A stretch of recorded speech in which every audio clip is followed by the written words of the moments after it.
Assalamualaikum warahmatullahi wabarakatuh. Jumpa lagi.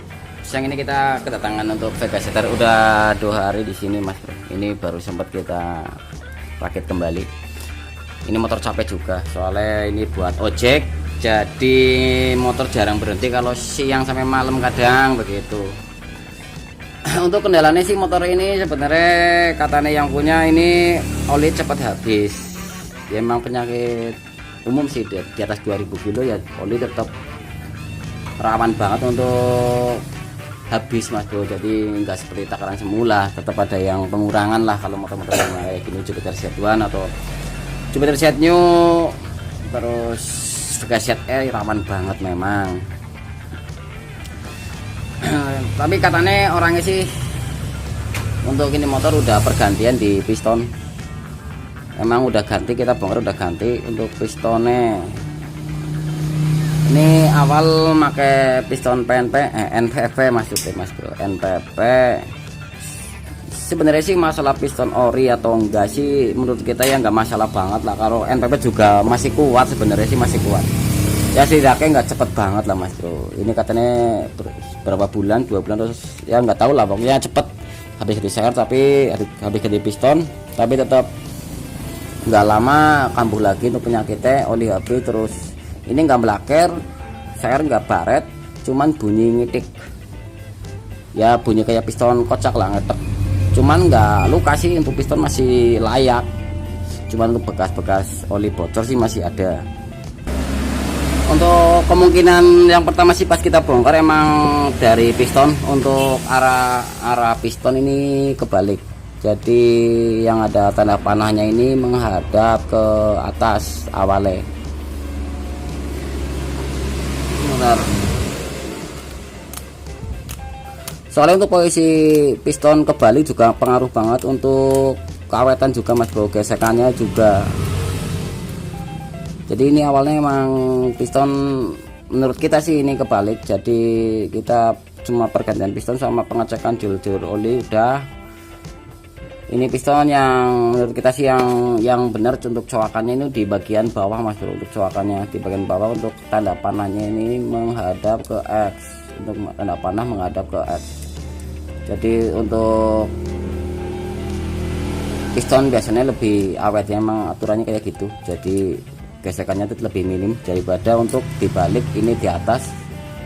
Kenyataan ini 1-2 bulan kurang udah bunyi lagi walaupun nggak baret. Jadi kita ganti piston orisinil, terus arahnya dibenerin lagi. Ini arah piston kita pasang ke X untuk tanda panahnya ke X, coakannya di bagian bawah.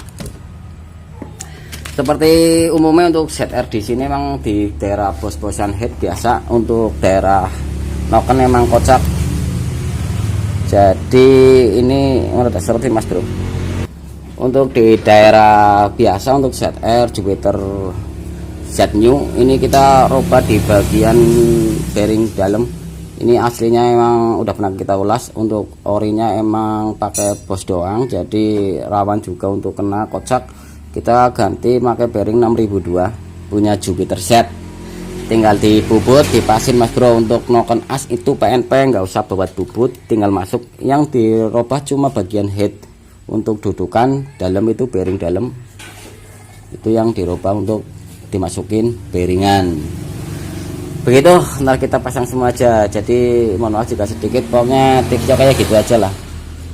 Intinya semoga sih lebih awet dari sebelumnya. Kita cuma berusaha semaksimal kita, semoga yang terbaik hasilnya.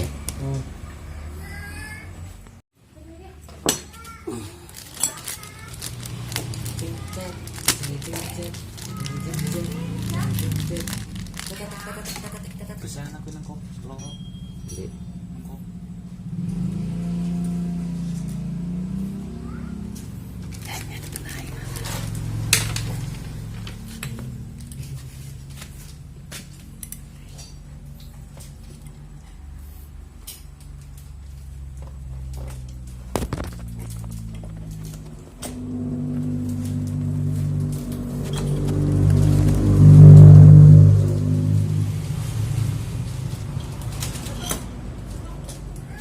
Untuk karet tensioner juga kita ganti yang ori, soalnya bawaannya ya gini udah patah, jadi kita ganti yang ori. Kalau nggak ori kita takutnya buat ojek juga jadi rawan.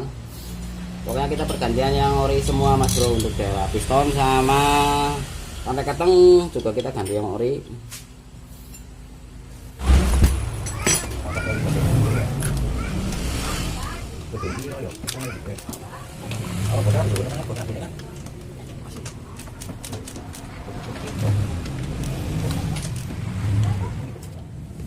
Ya gini untuk udah kita pasang. Sebenarnya untuk pengecekan apakah noken as itu oblak sedikit apa enggak, itu memang sedikit rada susah, rada sulit lah Mas Bro. Jadi caranya pertama kita bongkar dulu noken as, kita lihat untuk tonjolannya noken as itu masih bagus apa enggak. Kalau masih bagus, emang kalau masih bagus kok ngitik, berarti kita coba pasang lagi aja. Terus untuk caranya tahu kocak apa enggak, kayak gini Mas Bro. Untuk noken standar lo ya, kita topkan dulu posisinya, kita top TMA, kita topkan dulu. Terus kita nggak pakai floor nggak apa-apa untuk pengetesan. Ini setelah klep kita putar, kencengin mentok. Yang penting ada spasi, tapi ke depan belakang ini nggak ada spasi, jadi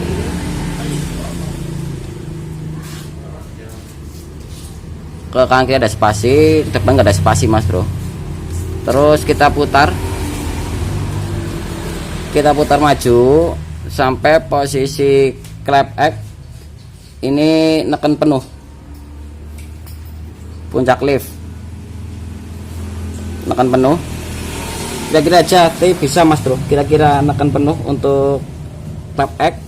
Terus kita cek lagi untuk in. Kalau spasinya masih sama atau enggak terlalu jauh beda, ini berarti dudukan untuk noken masih layak.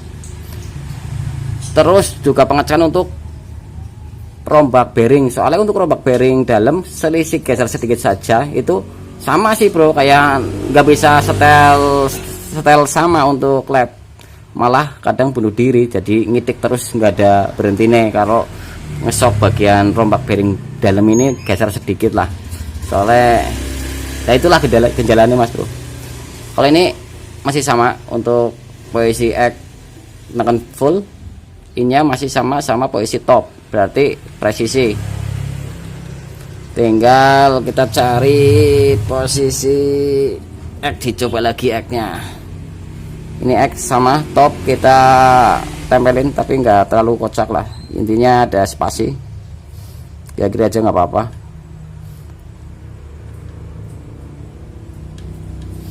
Terus kita putar belakang berlawanan sampai in buka full. Terus kita coba cek untuk bagian X. Kalau X sama pas posisi penyetelan di pas top, berarti emang masih center. Ini center Mas Bro, nggak ada kocak sama posisi top tadi. Kalau yang noken kocak kadang-kadang kena tekanan satu in pas umpama posisi top X nya 0,08 pas posisi in kita neken full, X nya jadi 0,10an. Itu yang kadang bikin bunyi ngitik di motor Vega ZR dan kawan-kawan. Begitu untuk tipsnya siang ini. Mohon maaf jika sebentar, kita lanjut lagi. Pokoknya speknya kayak gitulah. Ini cuma rombak-rombak sedikit. Sekian dulu, jangan lupa ya Mas Bro, like, share, subscribe juga. Pokoknya terima kasih matur nuwun udah dukung selama ini. Pokoknya kita nggak bisa balas apa-apa, cuman kita banyak-banyak ngucapin matur nuwun atas dukungannya. Walaupun kita bengkel biasa, kita bengkel desa, kita bukan orang pintar, kita cuma mau latihan dan mau belajar bareng aja. Terima kasih, sekian dulu. Wassalamualaikum warahmatullahi wabarakatuh.